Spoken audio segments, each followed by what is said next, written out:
ఈ దీపం 2.0 పథకం ప్రారంభిస్తూ చంద్రబాబు నాయుడు గారు పేద మహిళ శాంతమ్మ గారిని కలిసి గ్యాస్ సిలిండర్ గురించి అడిగితే, శాంతమ్మ, నాకు మొదటి గ్యాస్ కనెక్షన్ దీపం పథకం ద్వారా మీరే ఇచ్చారు.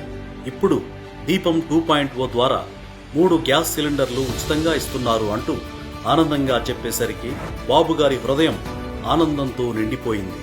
అక్కడ శాంతమ్మ ఇంట్లోనే స్వయాన టీ చేసి అందరికీ ఇచ్చి బాబుగారు తన ఆనందాన్ని అందరితో పంచుకున్నారు.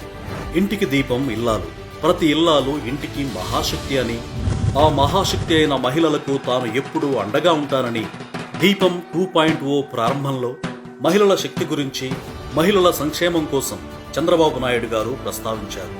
అందుకే అందరూ అంటున్నారు, ఇది మంచి ప్రభుత్వం.